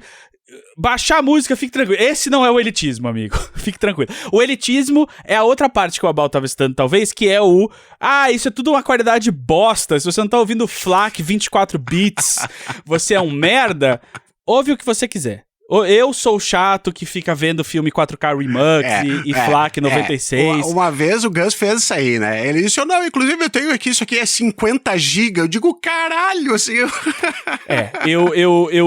Eu baixo... A maioria das coisas eu baixo na melhor qualidade que eu consigo. Assim, algumas coisas eu tolero um pouco menos. E quando eu não entro numa obsessão de tipo, qual é a melhor versão pra baixar desse seriado, porque a versão que saiu em DVD tem as músicas, e aí a versão que saiu em streaming a imagem é melhor, mas não tem as músicas. Ah, não, mas tem esse cara aqui que conseguiu sincronizar as duas, então é essa versão que você quer e tal. Então eu perco bastante tempo fazendo isso, e não tanto tempo assistindo depois. Agora, né, agora a gente vai ter que deixar isso aqui pro próximo, mas isso é outra coisa que se perdeu, né? Eu gostava das cenas extras, dos DVDs, no Blu-ray, o encarte do LP ou do CD, né? Hoje tu não sabe mais quem é que produziu, o músico convidado. Cara, isso eu preciso dizer, assim, eu sou apaixonado por olhar um CD e olhar aquelas bobagens, assim, ó. Hoje em dia não tem mais, né? Eu vejo na Wikipédia, né? Assim, ó. Quem é que tocou guitarra na música 11, né? Tá, mas e o fulano participou do álbum, mas ele participou em qual faixa? Ah, ele participou tocando o triângulo na faixa 2 e fazendo back vocal na faixa 8. E aí lá pelas tantas tinha o músico agradecendo, assim, valeu minha mãe, meu cachorro, a galera do estúdio, não sei o quê. Cara, isso é muito legal. O Spotify substitui isso por um troço tão lento, meu. Tu vai numa aba, não sei o quezinho. E depois de anos das pessoas pedirem, né? Porque se eles não precisassem botar, não tinham botado. Ah, os compositores dessa música são Chiquinho, Dodô, Paulinho Picolé, Joaninha da Silva, não sei o que. É tudo um boloro, assim. O cara fica assim, tá, cara, mas eu quero saber, assim, meu. Esse cara tocou bateria em todas? Ah, não. Teve uma que foi o cara dos Chili Peppers, que tocou. Eu quero saber essas coisas, velho. Eu tenho direito de saber essas coisas. Eu amo esse tipo de coisa. Eu adoro toda vez que toca Samurai do Djavan, cutucar alguém e falar assim, que toca a gaita é o Stevie Wonder. Essa história é maravilhosa. Essa história é maravilhosa, porque diz que o Stevie Wonder chegou no estúdio, cara, vai vir o homem aí, cara, vamos ver se ele grava com a gente. Chegou no estúdio, falou 3h30 de abobrinha, ficou viajando, tocou uma música, eu tô ensaiando essa minha aqui, ó, plim, blim, blim. Aí no final disse assim, então tá, aqui, tu quer que eu faça aí? Eu tô aqui tocar a gaita. Pode ser? Os caras, sim, senhor Steve Wonder. Pode ser? Tocou a gaita. Inesperadíssimo, cara. E é isso, velho. Porra, cara, tá louco, meu. Tá louco, cara. Não tem, cara. O Spotify ali, olha, você pode parar a ficha da produção, não sei o que. Ah, cara, pelo amor de Deus, meu. Pelo amor de Deus. Se não é a gente que coloca aqui, ó, assim, ó, Felipe Abal, apresentador, o Carapanã, o Gabriel, a Dani faz a capa, a Ingrid edita os sons. Se a gente não coloca isso na nossa descrição lá, meu, ninguém fica sabendo e pronto, cara. É uma coisa de louco, meu. Não, crédito na internet já era, né? Assim, porque pensa quantos criadores hoje, tipo, fazem vídeo só no YouTube, assim. O hábito de botar crédito na descrição do vídeo é muito recente e é só de quem, tipo, leva muito a sério e trabalha com isso, assim, né? Você, tipo, a galera que tá fazendo por diversão, às vezes, tipo, você nunca vai saber, por exemplo, que, tipo, esse vídeo idiota da internet aqui, de 20 anos atrás, foi o primeiro vídeo desse cara que hoje tá dirigindo um filme, entendeu? É o filme de maior bilheteria do ano, né? O que prova que... o que prova que, entre outras coisas, eu achei horrível, mas tudo bem, né? Eu nem vi, não é pra mim, entendeu? Não, mas assim, ó, aí que tá, o que prova que, entre outras coisas, é que nem o troço do videogame e da grana. Se tu quiser dar a volta inteira no papo e chegar no... Vamos ganhar muito dinheiro, consegue também, cara. Consegue também, sim. Porque o cara foi catar um youtuber justamente, né? Porra. Não, mas eu achei admirável ali, porque assim, os caras queriam comprar os direitos do negócio e ele só vendeu quando eles deixaram ele dirigir. Porque o normal seria comprar os direitos, deixa esse moleque no YouTube e a gente paga um idiota, um medíocre aqui de Hollywood que nunca fez nada bom pra fazer o filme pra gente. Mas não, o cara conseguiu o direito e quando o estúdio agora começou a tentar derrubar vídeo de fanfic das coisas que já existia na internet, não cabe aos direitos deles, tipo, né? Ele não é a ideia do Backrooms não é uma propriedade intelectual de ninguém, é algo que surgiu organicamente no coletivo, e aí o diretor teve que intervir e explicar pros caras que, tipo, não é assim hoje em dia, não. Isso aqui é um negócio que é de todo mundo. Eu interpretei de uma maneira e vocês compraram minha interpretação e a gente tem direito sobre isso, sobre o filme que a gente fez. Mas calma lá.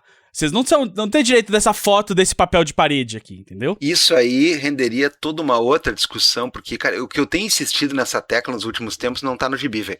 É essa coisa de...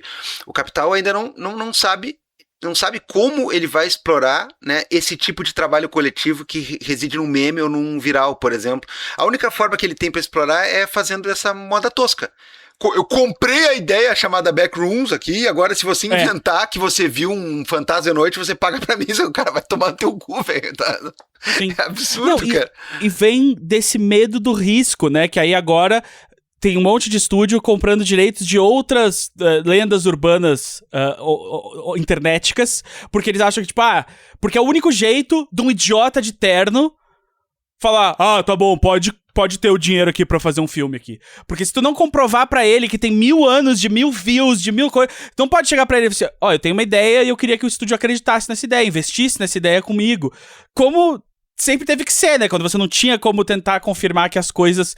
E quebra a cara o tempo inteiro, porque assim, não é. Assim, a sorte que a gente tem enquanto gente pensante e não idiota de terno executivo é que a gente sabe que esses caras estão apostando numa coisa que não é uma fórmula, que eles não destravaram a fórmula de não ter que lidar com a criatividade, né? Que a gente não tem que nunca mais ter uma ideia nova. Se a gente ficar nas ideias velhas e nas ideias comprovadas, nada precisa ser produzido com risco. E aí a gente já viu que isso dá errado. Então, que você precisa ter sim uma execução e uma relação de pessoas ali boas no que fazem, com vontade de fazer, com novas ideias e com boas maneiras de combinar essas ideias para algo ressoar com o público, né? E ter alcance. Mas é assim, eu como um grande fã de TV, eu fico pensando assim, tipo, naquelas histórias que a gente repete a rodo, assim, de tipo, Seinfeld virou a maior série da televisão depois de 4 anos de ninguém assistir, mas tinha um executivo lá que falava, não, eu acho que é bom, eu acho que se a gente continuar botando na frente das pessoas, ela vai achar o seu público. Que é exatamente o que o online não faz. O online, ele propaga aquilo que bateu de vez. De primeira rolou alguma coisa? Vai. Se não, joga no lixo. E é tipo, não, muita coisa boa veio de... É isso assim, eu tenho uma preguiça muito grande como alguém que teve que criar conteúdo na internet durante tanto tempo, que você cada vez mais tinha que ser o próprio marqueteiro. Porque antes, assim, tipo assim, eu comecei escrevendo em revista. Porra, tinha o cara do comercial que vendia o anúncio da revista, tinha o pessoal de distribuição que botava a revista nas bancas, que fazia anúncio da própria revista pra mais gente conhecer a revista e ir lá ler o que a gente escrevia. E aí hoje te vira, irmão. Você tem que fazer o negócio, você tem que ter ideia, você tem que executar, você tem que botar no mundo, você tem que convencer as pessoas, você tem que ser marqueteiro.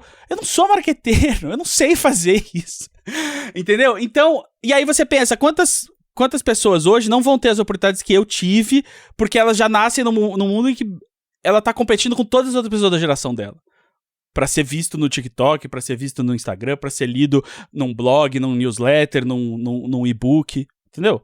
É muito cruel, porque esses caras continuam tendo o emprego deles. E aí eles só querem espremer a espinha que já tá branca, entendeu? Eles não querem investir naquele cravinho ali. Assim, o Gus tá vindo aqui, agora nós podemos revelar, porque ele é o novo produtor executivo da Vira Casacas Filmes. Eu e o Felipe estamos trabalhando na aquisição dos roteiros. Agora em novembro vai sair o nosso primeiro filme, O Lobisomem do Arvoredo. Vai ser parte de uma trilogia. Ano que vem vai sair o Rapto da Cigana e termina em 2029, mais ou menos, com O Velho do Saco. É isso. Falando nisso aí, Gabriel Divan, puxa as dicas culturais, por favor. Então vamos para as nossas dicas culturais, que é... O programa já foi repleto, né, de dicas culturais paralelas. Eu adoro quando isso acontece. Então você que ouve Vira Casacas com um caderninho aí, já tem algumas anotações aí, mas vai ter mais agora. Porque as dicas culturais são aquele momento onde a gente deixa para você alguma indicação, para você desanuviar a cabeça, para você relaxar ou para você se desgraçar ainda mais. Vale coisas, senhor Lanzetta, prego. Vale coisas que tem a ver com o episódio, que tem a ver com as nossas conversas aqui, ou que não tenham nada a ver. Vale coisa bem cabeçuda, acadêmica, vale coisa bem, entre aspas, boba, nada é bobo aqui, né? Tudo se aproveita. Vale jogo, livro, filme, peça de teatro, posição preferida do yoga, vale qualquer coisa. Felipe Abal, o senhor tradicionalmente começa com as dicas aí, e hoje vai ser exatamente igual. Ah, bom, tá, que susto. Eu vou dar de dica um filme que tá no YouTube, inclusive, então você vai poder ver sem serviço. Eu gosto de sentar e botar e dar play. Então tá aqui, ó, né? Vai estar o link no nosso site, no nosso Instagram, tudo que é lugar. que é o documentário que não é lá muito bem feito, mas a história é muito boa, que se chama Electric Boogaloo, né? Que é a história da Canon Films. A Canon Films, se você não sabe, ela é uma das empresas mais interessantes que tem, né, de produtoras de Hollywood, que era de dois irmãos, o Menahem Golan e o Yoram Globus, tá? 2 primos, na verdade, não são irmãos. E eles são os responsáveis por grandes obras, né, do cinema mundial, todos os filmes do Braddock, que você lembra, né, Os Desejos de Matar, o verdadeiro filme do He-Man, tá? Foram eles que fizeram. E era uma galera que simplesmente pegava dinheiro de todo mundo, eles iam pra Cannes com um monte... Tu vê a época, Gus, tu tava falando desse negócio, né, do cara vender ideia. Eles iam com uns pôster de filme que eles não tinham roteiro, não tinham nada, e dizia, tá aqui, ó. Esse aqui vai ser um grande filme com o Charles Bronson e tal. E daí o pessoal dizia, quanto precisa? 5 milhões, tá aqui. E eles simplesmente botavam numa jarra de dinheiro, não é exatamente, né? Mas botavam tudo num grande fundo e com o dinheiro de um filme eles faziam 20 filmes. E um pior do que o outro, e tudo cheio de erro, e tudo mudado na época, na hora. Então, assim, ó, é muito legal, até porque aparece uma galera que trabalhou com eles, o Elliot Gould, aparece a Molly Ringwald, cara, grande Molly Ringwald aparece. Cara, é divertidíssimo ver o que esses caras faziam pra produzir filmes. Então, assim, ó, muito divertido, muito legal. Você tem que conhecer a Canon Films se já não conhece. Sabe que filme que eles produziram também, né? Pouca gente sabe. Superman 4. Superman 4? O estúdio que produzia os filmes do Superman faliu depois do 3 e eles conseguiram os direitos. E eles tiraram todos os efeitos, aquele negócio podre. Não, eles lá eram o pior e tal. filme possível. Meu Deus do céu. Sim. Tem no documentário também. Tem no documentário. Cara, que loucura, meu. Que loucura. Me interessei, gostei. Tu gostava dos filmes do Quaterman, Divan? Pô, Alan Quaterman e a Cidade do Ouro Perdido. Você está morto, você está caput, né? É da Canon Films. Cara... Saiu Indiana Jones, fez sucesso. Alan Quaterman, ele é um Indiana Jones da segunda divisão tão carismático, assim, tão legal, cara. É quase a Asylum daquela época, né? A Asylum é hoje o estúdio que faz as cópias dos filmes, que faz os Gladmorphers e... Cara, que incrível. Vou ver isso aí reto, cara, reto. Não, essa, deixa eu só te contar, Divan, rapidinho. Quando foram fazer o do Quaterman, esse dono da produtora, assim, ele disse, eu quero aquela guria Stone, a guria Stone. E daí eles contrataram a Sharon Stone, que foi horrível no set com ele. Ele, não, o que tu tá fazendo? Ele queria contratar a do filme, aquele Romancing the Stone, né? Que é... Cara, como assim, meu? Eu quero a Stone, daí o cara tá aqui, ó, Sharon Stone. Não, porra! Cara, que isso, velho? Cara, que isso, muito bom, meu. Muito bom. Mas, enfim. Minha dica cultural. O negócio é o seguinte, ó. Nos últimos dias aí não estava presente neste glorioso trampo do Vira Casacas aqui, porque tirei uns dias de férias. Como muitas pessoas sabem, porque publiquei algumas fotinhas aqui e acolá, eu estava na Jamaica, né? Passei por Kingston, passei pelo norte da ilha, passei pelo extremo oeste da ilha, né? As estradas, né? Olha, eu nunca mais reclamo das estradas brasileiras, né? Só o que eu tenho a dizer. Mas a minha dica tem a ver com isso e tem a ver com uma pessoa muito especial aqui, Felipe Abal, do nosso convívio aqui. Há uns 20, vamos botar 20, tá? Mas eu acho que foi mais até. Há uns 20 anos atrás, ou coisa parecida, eu ganhei um CD, sabe de quem? Da senhora Ingrid Dutra. Olha! Ela que está nos escutando nesse momento, porque ela está editando esse negócio aqui. As melhores da Ipanema. Não, ainda não. O que acontece? A Ingrid chegou e disse pra mim assim, aqui, eu comprei um CD... que eu achei que era uma coletânea, olha como os assuntos se costuram. Eu achei que era uma coletânea do Bob Marley, mas é um CD meio esquisito, eu não gostei disso aqui. Pega pra ti se tu quiser, tô com raiva do CD. Se livrou do CD, né, e me deu o CD. Aí eu escutei o CD, cara. O CD é Dreams of Freedom, Ambient Translations of Bob Marley in Dub. Então o que o cara fez, meu? O cara pegou um punhado de canções do Bob Marley, realmente, se tu olha só a nominata, parece uma coletânea mais ou menos padrão, né? Tem algumas confirmadaças, tem umas um pouco, né, aquelas um pouco mais obscuras, mas o fato é, O cara pegou as músicas e ele fez uma nova roupagem para elas, né, em versão ambient, que ele exacerba uns instrumentos que estavam em segundo plano, ele tira uns vocais, ele bota uns ecos e uns overdubs umas baterias, a coisa fica viajandona, fica mais lenta, né, aquilo que tu tá esperando, aquele vocalzinho que tá esperando, esquece, porque ele tá apagado, vai vir em alto volume o das backing vocals, aquele que o cara mal e mal notava na música, ele vai botar num primeiro plano. Cara, as músicas são lindas.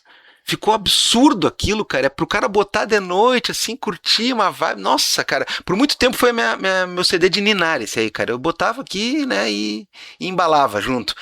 E aí, esse disco eu gostei tanto dele que depois, quando a gente começa a pegar os aparelhinhos para tocar MP3 e tudo mais, foi um dos primeiros discos que eu achei para baixar dele, baixei. Aí depois nas plataformas, né, que a gente, né, vai embarcando nessa onda aí, o que acontece? Uma das coisas que eu volta e meia faço é, cadê aquele disquinho lá que eu quero dar uma ouvida e tudo mais? Aconteceu, né, durante a viagem, eu disse, vamos botar aqui aquele do Bob em Dub, tá, pra combinar com o clima e tudo mais. O disco é maravilhoso, cara, Dreams of Freedom. Muito obrigado, Ingrid, né, por ter feito a cagada de não gostar de um dos melhores discos da minha vida, tá? E muito obrigado por ter me dado o CD. Podia ter jogado fora de raiva, né, mas resolveu me dar. Porque é isso que as pessoas fazem, elas dão presentes pras outras quando tu tem alguma coisa, né? Tu pode emprestar e nunca mais te devolvem, tu pode doar, tu pode vender, né? Se fosse assim, ó, comprei uma baixada desse disco numa biblioteca virtual que pode a empresa falir amanhã e fazer sumir. Aí ele não seria meu, no caso ele é meu, ele está aqui em casa, assim como todas as versões posteriores, eletrônicas, digitais que eu tive dele. Então, quer relaxar aí, né? Presta atenção no que eu vou falando, hein? Não estou estimulando nada ilícito aqui, né? Quer relaxar, ficar numa boa, tá? Dreams of Freedom, né? Ambient Translations of Bob Marley Dub. E, né, é isso, né, cara? Haile Selassie e Rastafari. O que achou, Gaslanzeta? Sua vez. Não me interessei, não. Eu não como salada, então nunca consumi reggae muito, não, na minha vida. Eu, assim, fiquei interessado na viagem pra Jamaica, acho que seria muito interessante ir, até porque é uma culinária pouco explorada aqui no Brasil. Nossa, não, gênio. Culinária é genial, cara, pelo amor de Deus. Eu gosto de viajar pra comer, entendeu? Então, o meu negócio seria, tipo, vamos ver o que tem aqui. Vou comer muito jerk chicken. Cara, é meio polêmico isso aí, né? O cara chega lá e tem loja de jerk pra tudo que é lado, assim, o cara chega assim meio reticente, né? Eu sinto que é o que popularizou fora, tipo, é o que americano conhece da culinária deles, e aí é o que eu conheço também. Eu falei para um amigo meu que a gente tinha que abrir um espaço desse aqui no Brasil, né? E aí a dúvida era se ia se chamar Jerk Off ou Circle Jerk. Mas enfim. Pois é. Começaram a tentar vender agora aqui no Brasil essas marcas de beef jerky gringa, né? Tipo, estão tentando botar na cabeça do brasileiro que é legal comer shark como salgadinho, né? E aí não chamar de shark ainda por cima, né? E aí agora o negócio é que é proteína. É proteína. Eu preciso que morra o discurso da proteína. Sim, você precisa comer proteína. Somos dois. Se você comer muito carboidrato e pouca proteína é ruim. Mas assim, parou. Eu preciso que pare. Porque agora tem cerveja com proteína, é tudo com proteína. E é tipo assim. E aí, você tem que ter uma conversa e explicar assim, tipo, você ainda está tomando a cerveja, você só botou proteína ali. Tipo, você tem menos água no percentual. É só isso, tipo. Nada mudou. Mas a minha dica cultural é totalmente autopromoção. É a Miaugasine, que é uma nova newsletter e zine online, criada pelo Nigel Goodman, comigo e mais várias pessoas aí que estão colaborando. E aí é uma zine meio aleatória, assim, tem muitos textos de humor. Eu tô fazendo dicas de tecnologia que você pode enviar lá pro amigo da tecnologia @pm.me, eu respondo as perguntas, dúvidas de tecnologia, fazendo textos de humor que se ligam com receitas. Então, textos de humor meio sobre comida, e aí eu boto uma receita que combina. Então, por exemplo, na 2 foi a primeira vez que a gente fez isso, é a última que tá no ar quando você estiver ouvindo isso. Tem um texto meu sobre qual é a maneira correta de se comer coxinha, e aí uma receita pra você fazer coxinha na sua casa. E aí a outra dica cultural que eu vou dar aqui é um preview do que vem na próxima. Sai uma edição por mês. Tá, mas como é que eu assino isso? Tá no Substack, é grátis, você pode pagar se você quiser. No momento não tem nenhum conteúdo exclusivo pra quem paga, mas o conteúdo todo tá de graça por enquanto. miaugasine.substack.com.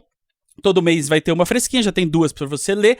E aí, na terceira, só você que ouve Vira Casacas tá sabendo em primeira mão, vai ter um texto meu sobre sanduíche, né? Que por enquanto eu tô fazendo republicações de textos meus antigos, então esse é um texto que algumas pessoas conhecem, que é argumentando a definição final e correta de sanduíche, e por causa disso eu vou escrever, não uma receita de sanduíche, mas um passo a passo de como pensar e construir um sanduíche com aquilo que você quer comer e tem disponível, e muito do pensamento teórico que eu tenho sobre sanduíche e sua construção vem de um livro muito engraçado de ler e muito educativo do Tyler Cord, chamado A Super Upsetting Cookbook About Sandwiches.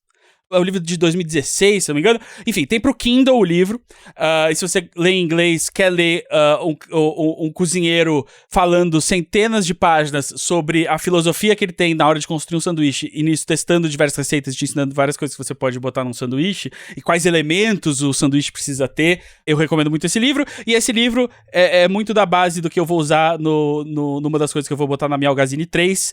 Então, fica o preview aí. É a chamada engenharia de alimentos, né? Exatamente. Nossa, eu comecei... Eu não sei se vocês já viram esse cara no Instagram.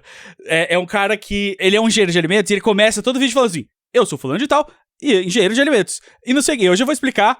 Blá, blá, blá. E aí ele explica alguma coisa. Ele bombou muito nas redes porque ele tava tentando defender a mussarela falsa. Vocês chegaram a ver a mussarela falsa?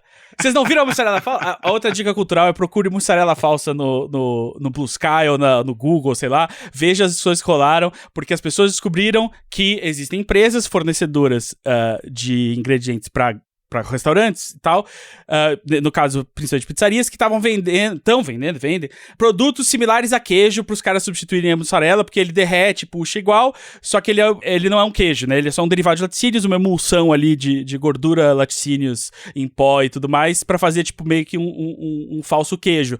E aí as pessoas estavam revoltadas e tal, com razão, eu acho, mas aí chegaram os grandes empreendedores do ramo, falando: vocês não sabem como é caro ter que pagar um pizzaiolo e os direitos trabalhistas do pizzaiolo. E aí veio o engenheiro de alimentos, meio nerdão, pra fechar aqui todas as referências, que só consegue pensar naquilo da maneira que ele entendeu, que é: ué, mas é muito legal que a gente tem a capacidade, a tecnologia de criar isso, que a gente, tipo, sim, meu irmão, mas por que você tá mentindo pras pessoas que o bagulho não é queijo? Porque o queijo tá caro e ninguém consegue comprar, só que a pessoa ainda quer ter acesso à porra da pizza, aí ela não consegue comprar a pizza, aí você vende uma falsa pizza pra ela, que é menos nutritiva, menos gostosa, e aí você não leva nada disso em conta. Então eu acho que amarrei todos os nossos assuntos aqui hoje. Perfeitamente, Gus. Perfeitamente. Gus, brigadão por ter vindo, cara. Até que enfim, venha mais vezes. Muito obrigado pelo convite. Adorei. Até quem me conhece vai ver que exaltou o meu sotaque gaúcho, porque quando eu tô perto de conterrâneos, ele vem mais forte. Então foi muito bom. Agora, Gabriel Divan, vamos lá dar uns vivas, salves pras pessoas. Tu deve estar sentindo falta. Vamos mandar. Eu tô com saudade de mandar salves. Eu tô com saudade de distribuir carinho. Assim como essa questão que a gente tá falando aqui hoje, cara. Se compartilhar, né? Todo mundo ganha. Exatamente. Ninguém perde. Vamos lá. Foi. Life moves pretty fast. You don't stop and look around once in a while, you could miss it. Gabriel Divan, baita episódio, cara. O cara sabe, o cara tem desenvoltura. Como era esperado, né? Como era esperado, o cara que tem as manhas, velho, não tem erro, cara, não tem erro, assim, e muita informação, muita coisa que dialoga com o que a nossa galera, né, gosta de debater, muita coisa que dialoga com outras coisas que a gente já tinha falado, assim, episódio de luxo, é só o que eu digo. Perfeito, cara.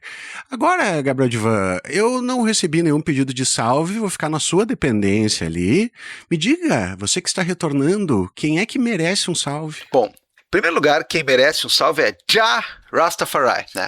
Segundo lugar,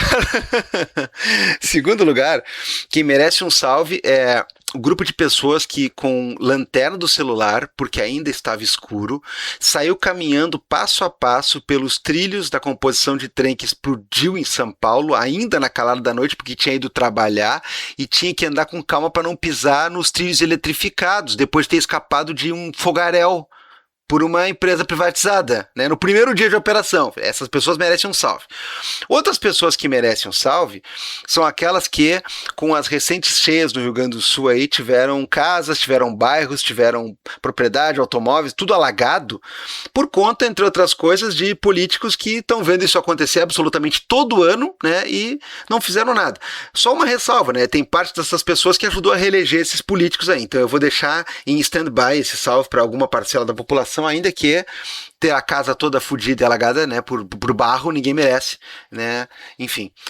Agora, tem um salve aqui que é uma nota positiva, uma nota interessante, cara, né, o nosso querido ouvinte, nosso querido amigo, o Galo Vasco, né, grande Galo Vasco, esses dias naquela contagem do Bom Dia lá da Coisa Caótica, ele disse que fez 1 ponto porque ele é leonino. E ele avisou que o aniversário dele tá chegando. E olha o que ele falou, cara, olha que interessante. Ele escreveu assim, ó, quer me dar um presente? Apoia algum projeto legal, eu sugiro Vira Casacas. Porra, que massa. Olha aí, cara, olha aí, meu. O então, aniversário assim, ó, é dele e o presente é pra nós. É, velho, coisa impressionante. Então, Galo Vasco aí, brigadão, hein, cara. Eu sempre imagino ele com a cara do Brizola, aquela que a gente vê as fotos, né? Tenha. Tomara que seja parecido com o Leonel Brizola, mas jovem engenheiro, né? Enfim, cara, enfim. E um salve pra todo mundo que tá aí. O episódio, o último, foi muito compartilhado, foi muito comentado, né? Eu tava lá na viagem, né? Dava uma olhadinha assim, vamos ver se alguém aí gostou, como é que tá indo, e foi que é uma beleza o negócio, né? Baita episódio, então muito obrigado a todo mundo que fez falta, fortaleceu. Tu teria feito umas perguntas... Pô, cara, tá louco, dentro da área que eu amo odiar ou que odeio amar, né? Enfim, cara, enfim, muito legal mesmo. Então todo mundo que nos fortalece aí, todo mundo que compartilha, que faz o Vira Casacas chegar em mais gente aí, um grandíssimo viva, beijo, salve e tudo mais. Perfeito, até porque somos só normal man. É normal man. Mon, tem que falar mon, né? Mon. Eles escrevem mon, né? Yeah, mon, no problem, mon, né? Enfim. Innocent mon. Innocent mon, né? Deve ter alguma palavra específica no patuá lá, né? Pra inocente, que eles já misturam assim, né? Mas por enquanto somos innocent mon, normal mon. Tchau, pessoal. Yeah, mon. What is normal man? What do you mean, normal man? Just innocent man.